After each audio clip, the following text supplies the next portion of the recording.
নমস্কার বন্ধুরা, আমার নতুন একটি ব্লগে আপনাদের সবাইকে স্বাগত। আজকের ব্লগটা খুবই ছোট, কিন্তু অনেক কিছু আছে, একটু ধৈর্য ধরে দেখবেন।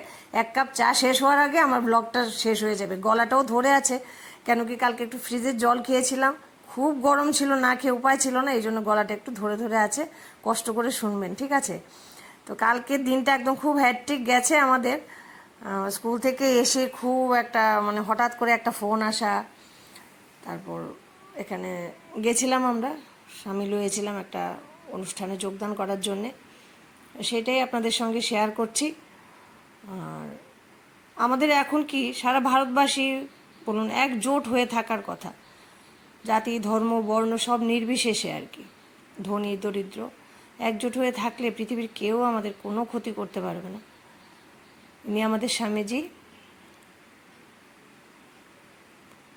আমরা সবাই গেছিলাম, স্যার ম্যাডাম সবাই ছিলাম। এটাই শেয়ার করব। আর এছাড়া কালকে সারাটা দিন আমি কি করেছি, অনেক কিছু করেছি, সেটা ব্লগটা দেখলে দেখতে পারবেন। একটু ধৈর্য ধরে দেখুন। বললাম তো, এক কাপ চা শেষ হওয়ার আগে আমার ব্লগটা শেষ হয়ে যাবে।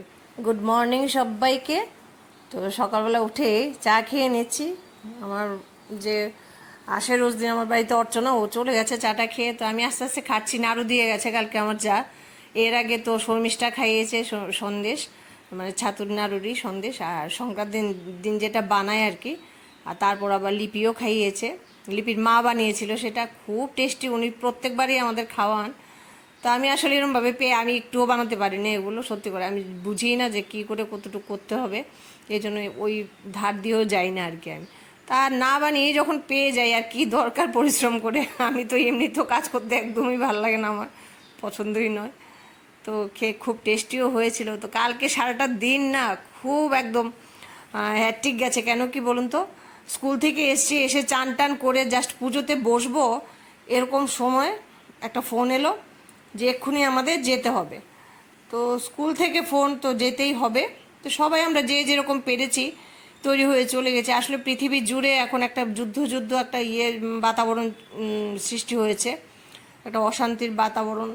তারপর অহেতুক আমাদের কাশ্মীরে একটা ঘটনা ঘটে গেল, সেটার তো কোনো দরকার ছিল না, ঘটলো তো। তো এর প্রতিবাদ তো কিছু করতেই হয় বলুন। তো আমরা যদি মানুষ হয়ে মানুষের পাশে না থাকি তাহলে কি করে হবে? আর এছাড়া আমাদের যে ফৌজি ভাইরা, এনাদের কষ্টের কাছে আমাদের কষ্টটা সেরকম কিচ্ছু না। খুব রোদ ছিল, যারা মিছিল করেছেন ওদের তো ধন্যবাদ জানাতে হবে। প্রচণ্ড একদম কাঠফাটা রোদ্দুর, থাকা যাচ্ছিল না। কালকে তো আগরতলা প্রায় 39 ডিগ্রি ছিল, তাপমাত্রা ছিল।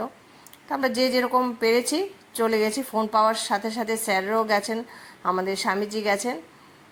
তো আমরা সবাই গেছি, যে যেরকম পেরেছি করেছি, চেষ্টা করেছি। তো এইভাবেই আমরা আমাদের যে যেরকম পারি সেরকমভাবে চালাবো আর কি আমাদের প্রতিবাদ। তো তারপরে দিদির বাড়িতে চলে গেছেন, বাড়িতেই আসিনি কারণ রান্নাবান্না কিছু করিনি। তো দিদি ডেকেছে, দিদির বাড়িতে চলে গেছি।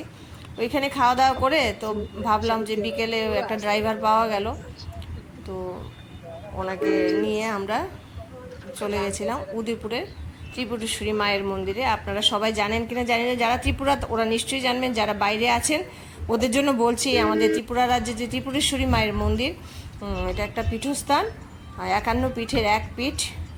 আপনারা যদি সময় সুবিধে হয় নিশ্চয়ই এখানে একবার ভিজিট করে যাবেন। খুব জাগ্রত মা আমাদের। তা আমরা তো এই যে আমাদের মা, তো সবাই দূর থেকে একটু প্রণাম সেরে নিন মায়ের কাছে, আপনাদের আকুতি প্রার্থনা সব জানিয়ে নিন। তো কোনো একদিন আসলে ওই দিন খুব কালকে খুব করে, আর এখানে ভ্যানগার্ডের ওরা এসছিল পুরোহিত মশাইয়ের কাছ থেকে সাক্ষাৎকার নিতে, যে এই যে দেশ জুড়ে যে এরকম হচ্ছে একটা অশান্তির বাতাবরণ, আপনারা মায়ের কাছে কি চাইছেন। তো উনি বলছেন যে মায়ের কাছে আমরা শান্তি চাইছি, যেন সব কিছু ঠিকঠাক হয়ে যায়, সবাই যেন আমরা শান্তিপূর্ণ সহাবস্থানে বাস করতে পারি, পৃথিবী জুড়ে একটা সৌভ্রাতৃত্বের বন্ধন ঘটে সেটা। তো আমি ভাবলাম ঠিক আছে একটু ছবি তুলেই নিই।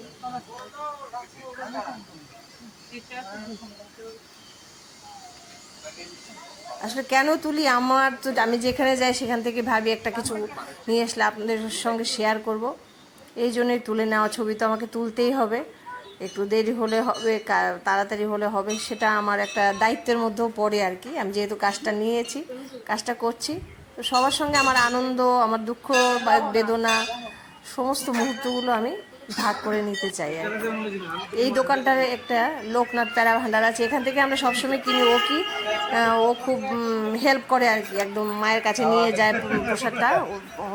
আমাদের এখানে সব কিছু পেয়ে যাবেন আপনারা, শাড়ি, মালা, শাঁখা, সিঁদুর সব। আর সন্ধে সন্ধে হয়ে এসছে, আর যা বৃষ্টি গেছে আর কি, যাওয়ার সময় তো ভয় পেয়ে গেছি কী করে যাবো, আর ঝমঝম করে বৃষ্টি নেমেছে একদম অন্ধকার করে।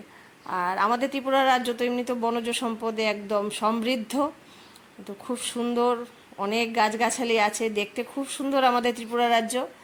একবার সময় হলে নিশ্চয়ই ভিজিট করে যাবেন। তো আমরা সন্ধে সন্ধে ফিরে এসেছি।